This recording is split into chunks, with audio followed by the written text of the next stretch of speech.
Buen día, mi nombre es Gustavo y como medio de formación de la Maestría de Liderazgo Desarrollador impartida por el Instituto de Ciencias y Educación Superior, ICES, de Sonora y la CFE, les quiero compartir algunas reflexiones acerca del caso, la influencia de los medios de comunicación en la opinión pública y el poder mediático en la ejecución del decreto de extinción de luz y fuerza del centro.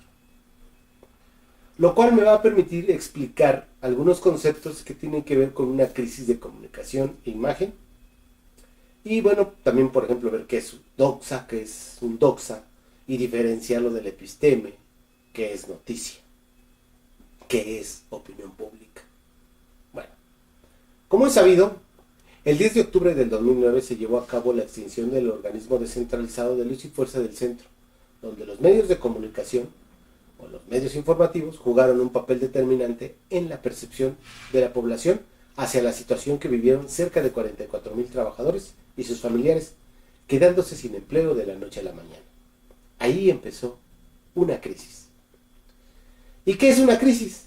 Conceptualizándola podemos entenderla como un acontecimiento que sucede abrupta e inesperadamente, donde la interpretaría como un proceso de cambio que amenaza a una estructura, que genera incertidumbre, pues no se sabe cuáles serán las consecuencias. Y no solo se vio amenazada la estabilidad de los trabajadores, sino también amenazó la estabilidad social, debido a que se generaron una infinidad de movimientos que afectaron a la sociedad capitalina y que aún, a 5 años de su suceso, siguen afectando, aunque en menor escala. Durante todo este proceso, los medios de comunicación jugaron un papel determinante que apoyaban y justificaban la acción. Todo era confusión para los trabajadores, generando sentimientos de enojo, de desesperación, de tristeza, de frustración. Y para una gran mayoría del público usuario, pues fue una forma de hacer justicia, pues según su percepción se requería este hecho. Algunas opiniones fueron: está bien, por el pésimo servicio que otorga. Es importante y quiero recalcar, me gustaría y quiero que veamos, mejor dicho, este caso con el ojo crítico del papel de los medios de comunicación y cómo pueden cambiar la percepción, influir en ella y, por qué no, apoyar o sustentar los argumentos de los actores políticos involucrados directos en el proceso. Veamos. Primero, por sí solo el hecho provocó una crisis, al menos en la capital, desde la laboral, social, política y situacional, por el simple hecho de que fue inesperado, donde algunos partidos utilizaron para atacar a la contra, que en este caso los partidos de la izquierda, pues fue como un arma para ellos, para atacar a los de la derecha. Ahora bien, los actores involucrados de ambas partes, por un lado el secretario general del Sindicato Mexicano, Martín Esparza, y el presidente, en su momento, Felipe Calderón Hinojosa, junto con el secretario de Trabajo, Javier Lozano, estuvieron en los medios de comunicación presentando su argumentación. Esta argumentación, obviamente por un lado a favor y por otro pues en contra. Aquí empezaron a jugar un papel determinante la opinión pública, recordando que la opinión pública es un asunto de percepción. ¿Y cómo se puede afectar o influenciar a la opinión pública? A través de los medios masivos de comunicación, televisión, radio, prensa. Todo lo que sucedía en ese momento era noticia. ¿Y qué es la noticia? Es un acontecimiento que se forja en los medios y se comenta por la gente. Así pues, la gente expresaba su opinión de acuerdo a lo que escuchaban o veían en la televisión, en la radio, en la prensa, etc. Vale aclarar que las opiniones en su mayoría decían: qué bueno, ganan mucho, dan un mal servicio. Otro: eso les pasa por tranzas, tienen muchas prestaciones. Aquí yo haría una reflexión. ¿Qué tanto es doxa? Es decir, conceptualizándolo y entendiendo este término, esta palabra es de origen griego y que suele traducirse por opinión. y con el que nos referimos a aquel tipo de conocimiento que no nos ofrece certeza absoluta y que no puede ser, pues, más que una creencia razonable o un acontecimiento aparente de la realidad. ¿Y qué tanto es episteme? Que viene del conocimiento o ciencia. Platón lo significaba como creencia, justificada como verdad. A diferencia del término doxa, que como habíamos dicho, se refiere a la creencia común o mera opinión. Lo que me queda claro es que la opinión pública se vicia en su mayoría por un cúmulo de doxas y que sin embargo es lo que a los políticos les interesa impactar con sus declaraciones, no tanto que permee la verdad. Bien, pues los medios de comunicación en esta guerra de declaraciones hicieron noticia el hecho. Un hecho que al paso del tiempo fueron ganando las argumentaciones del gobierno federal hacia la opinión pública.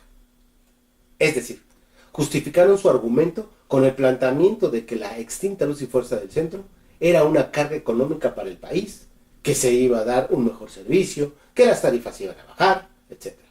De este tipo de argumentos, que para el público usuario del servicio seguro impactaría en su percepción, se valieron para justificar la acción, y que la imagen del gobierno quedara lo menos expuesta al escrutinio por la aplicación del decreto de extinción. Reitero, este análisis es única y exclusivamente para exponer algunos conceptos teóricos abordados durante la materia de negociación y manejo de crisis de comunicación, sin caer en el análisis político. Así, entonces, cada nota que se sacaba iba generando o modificando o permeando una justificación del hecho, a la opinión del público usuario.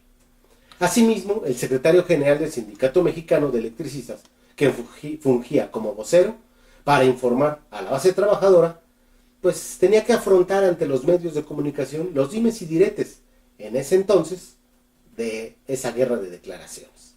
Durante los primeros momentos de crisis, era necesaria su presencia, pues, vamos a decirlo así, tenía que generar un clima de confianza, pues había una amenaza por la decisión tomada del gobierno federal, pues ahora sí que recordando un poquito, citando a Gustave Le Bon, que dice que para que permee una noticia será necesario darla y darla y darla.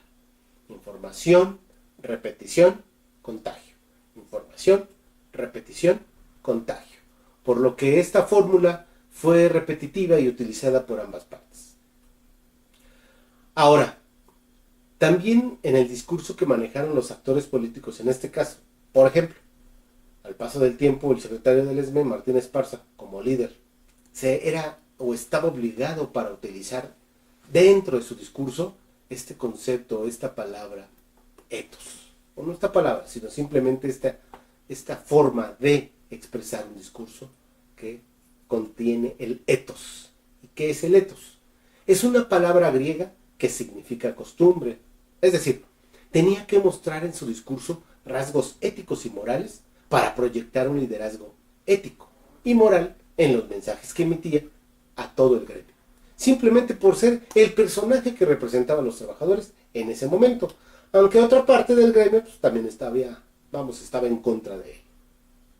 En la gran mayoría de sus discursos reflejaba el valor de patos.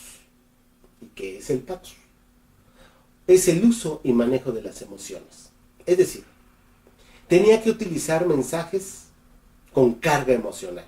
Por ejemplo, en el diario de La Razón, del miércoles 2 de febrero del 2011, citan parte de un discurso del secretario, después de que los organizadores le piden que dé su discurso, y lo cito, aunque no esté relacionado con la problemática citada, sí nos permite ver la manera en cómo maneja la parte emocional de un discurso, cómo enardece a la multitud y los hace emocionarse. Y como habíamos visto, la parte emocional juega un papel muy importante, pues es la que se queda en la memoria. Y dice así más o menos. Le quedan pocos meses a este gobierno, pero debemos derrocarlo, como lo hicieron en Túnez y lo están haciendo en Egipto. Debemos levantar la insurgencia civil pacífica en todo el país. Generalmente, su argumentación se basa en descalificaciones. Bueno, no obstante, utiliza también en sus discursos el nivel racional de logos, que viene siendo en la retórica, según la filosofía de Aristóteles, uno de los 3 modos de persuasión junto con el ethos y el pathos, que ya vimos anteriormente. Cuando argumenta con hechos, cifras, es decir, con argumentos sólidos que tienen que ver con aspectos legales, eso es el logos. No hay que olvidar que cada uno en sus trincheras, por decirlo así, eran responsables de enviar el mensaje adecuado y pertinaz para no perder el control de la situación. Por un lado, para los trabajadores, y por el otro lado, el gobierno federal, con sus diversos mensajes o mensajeros, incluyendo mensajes comerciales, de donde, ahora sí que recordando esa definición, ese concepto, ¿no? Ese dicho de una imagen vale más que 1000 palabras. Bueno, pues precisamente el impacto que tiene la televisión. Yo recuerdo un comercial donde aparecía un trabajador, un supuesto trabajador de Luz y Fuerza, pidiendo, ¿no? Pidiendo mordida. Les ponían a un trabajador pidiendo la mordida al usuario. Bueno, este tipo de elementos son los que determinan precisamente la opinión pública. Y bueno, pues, por mi parte, esa es mi aportación a este hecho y les agradezco mucho su atención. Gracias.